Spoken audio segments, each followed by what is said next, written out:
Terima kasih atas waktu yang diberikan kepada saya. Perkenalkan, nama saya Selvi Ariance Mariana Ngederatu. Saya dari kelas C. Saya akan membaca tugas saya tentang politik integrasi atau DIS.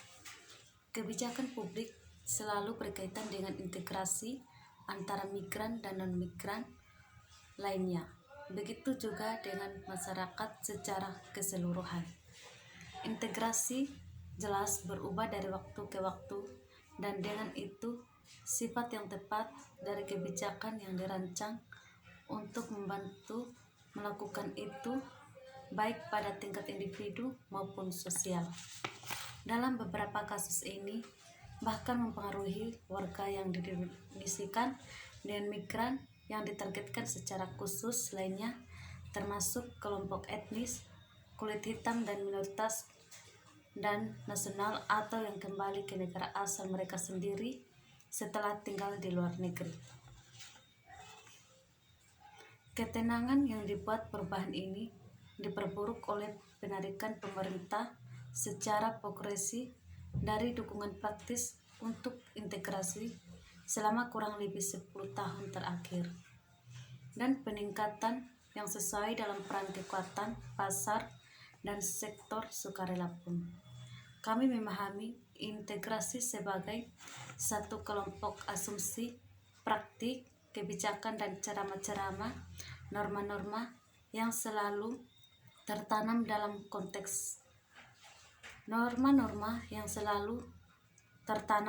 konteks dan diarahkan pada kelompok atau kategori orang tertentu. Kebijakan mulai muncul yang tidak hanya mengecualikan kelompok-kelompok dari dampak potensial yang bermanfaat dari kebijakan integrasi, tetapi yang memiliki tujuan untuk melemahkan integrasi atau aspek-aspek tertentu, dan menamakan beberapa proses integrasi adalah dasar untuk konseptualisasi disintegrasi yang juga pusat koleksi ini. Dalam berbagai debat di Jerman, kata disintegrasi lebih sering digunakan baik dalam hubungannya dengan masyarakat yang harusnya terpisah dan dengan persetujuan individu tertentu dari masyarakat. Dalam ilmu sosial, dari istilah ini berkembang dan menambah pelajari migrasi Jerman. Namun, bahkan dalam kebijakan yang berfokus pada perpecahan, integrasi masih menjadi tujuan utama, tetapi juga sebagai tujuan kebijakan disintegrasi dan integrasi terhubung disahkan dengan kebutuhan untuk cadangan kapasitas untuk mengakomodasi dan mengintegrasikan orang lain, yang mengatakan integrasi dan disintegrasi bukanlah pengelompokan biner yang sederhana, tetapi selalu ada dalam kehidupan para migran. Penggunaan integrasi secara eksplisit sebagai kategori kebijakan membuatnya tidak dapat dijelaskan lagi sebagai alat analisis. Memang integrasi adalah dilakukan lagi sebagai alat analisis dan emosional yang dalam penggunaannya sehari-hari sebagian besar berfungsi untuk menandai kesetaraan. Mereka yang ditargetkan oleh langkah-langkah integrasi selanjutnya diturunkan ke posisi kepastiani menutupi perjuangan bersejarah para migran demi hak-hak yang sama. Disintegrasi sebagai proses juga menarik perhatian pada berbagai faktor yang terlibat yang menimbulkan kekhawatiran kita dengan politik proses ini. Praktik atau disintegrasi menyediakan alat konseptual untuk menganalisis peran berbagai literal yang ada konsep kita tentang pembaruan tumpang dengan tapi berbeda dari 3 analisis terkait yang kita bangun dan berkontribusi pada sipil penegakan atau pengucilan, dan sedangkan strata sipil mempertimbangkan gambaran statis dari cahaya yang didasi sebagai hasil dari pengelompokan resmi atau DIS.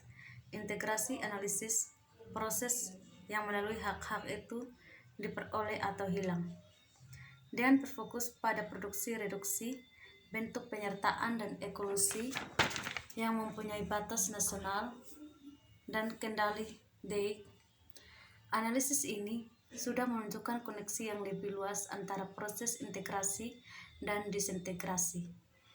Yang koleksi ini ditetapkan untuk memperluas seperti adanya kecenderungan atau pengucilan. Integrasi mempertimbangkan hubungan yang rumit antara proses-proses yang tampaknya bertentangan dalam hubungan dengan individu atau kelompok tertentu, tetapi juga masyarakat secara keseluruhan. Selain upaya-upaya untuk mengelola migrasi dan pengaruhnya terhadap masyarakat penerima atau DIS, integrasi juga selalu melibatkan upaya dan proses. Dalam hal ini, analisis tentang politik integrasi atau DIS memiliki banyak kesamaan dan bertujuan untuk berkontribusi. Dengan nada serupa, kita berbicara tentang tindakan integrasi untuk mengenali upaya yang dilakukan oleh para migran dengan status yang tidak pasti untuk mencapai kesejahteraan akses atau inklusi. Dalam beberapa kasus, tindakan-tindakan integrasi ini diakui atau bahkan dituntut oleh lembaga-lembaga negara. Dengan demikian, dalam artikel ini terdapat 3 sumbang penting untuk lektur yang dibahas di atas, yaitu pertama, penelitian ini menyelidiki bagaimana integrasi dibangkai dalam hal kapasitas terbatas sehingga membutuhkan langkah-langkah DIS atau integrasi. Kedua, mayoritas bagaimana orang-orang terlibat dalam tindakan integrasi yang berkisar dari beradaptasi dengan kendala langkah disintegrasi untuk aktivisme migran dan solidaritas dengan mengidentifikasi orang lain. Ketiga, ini menunjukkan bahwa yang berhubungan dengan atau DIS, integrasi sosial sebagai suatu vokal. Argumen kapasitas yang terbatas. Argumen kapasitas yang terbatas bertumpu pada gagasan sosial sebagai wadah atau ruang terbatas dan sering tetapi tidak selalu berkaitan dengan konsepsi dari kepemilikan. Ini juga mencakup panggilan untuk pembatasan jenis imigrasi tertentu dan pemilihan siapa yang mungkin tinggal dan mengintegrasikan dan yang mungkin tidak melawan pemilihan dari kapasitas integrasi yang seharusnya terbatas. Pembuat keputusan mengambil minat dalam memilih hanya orang-orang untuk jalur integrasi. Selain mendorong penerapan ukuran disentrasi atau disengaja bagi beberapa orang dan dengan demikian mengubah integrasi menjadi hak istimewa, argumen kapasitas terbatas juga membantu mengubah integrasi menjadi tugas bagi orang lain. Ini berarti integrasi semakin dibangkai sebagai tanggung jawab individu dengan fokus yang kuat pada integrasi pasar tenaga kerja yang sukses dan kemandirian dari manfaat sosial.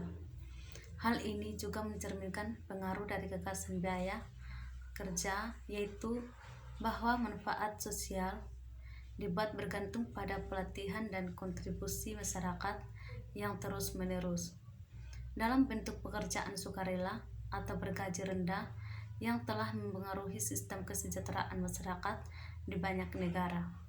Meskipun perkembangan ini mempengaruhi banyak dari mereka yang menganggur atau dianggap tidak cukup berintegrasi dalam pasar tenaga kerja, mereka mempengaruhi para imigran khususnya dan secara lebih spesifik orang-orang yang tidak memiliki status tempat tinggal yang aman. Akses orang-orang ini terhadap keamanan hukum sehingga hak-hak akses orang-orang ini terhadap politik seringkali dibuat bergantung pada kinerja ekonomi mereka. Pemahaman integrasi sebagai tugas individual dan bukan sebagai salah satu yang membutuhkan upaya pada institusi negara dapat secara efektif menyebabkan disintegrasi. Selain itu, hal ini menyiratkan bahwa kesalahan untuk ketimpangan distribusi atau partisipasi yang tidak seimbang ditujukan kepada individu yang dianggap dan disajikan sebagai tidak mau atau tidak sanggup mengintegrasikan. Tindakan integrasi dan solidaritas.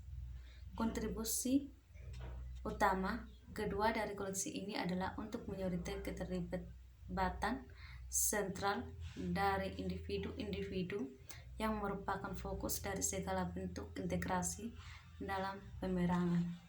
Dalam beberapa kasus ini, tindakan integrasi dibatasi di lain merdeka, eksplisit krim, mempertimbangkan dalam situasi adalah eksplisit. Sekian dan terima kasih.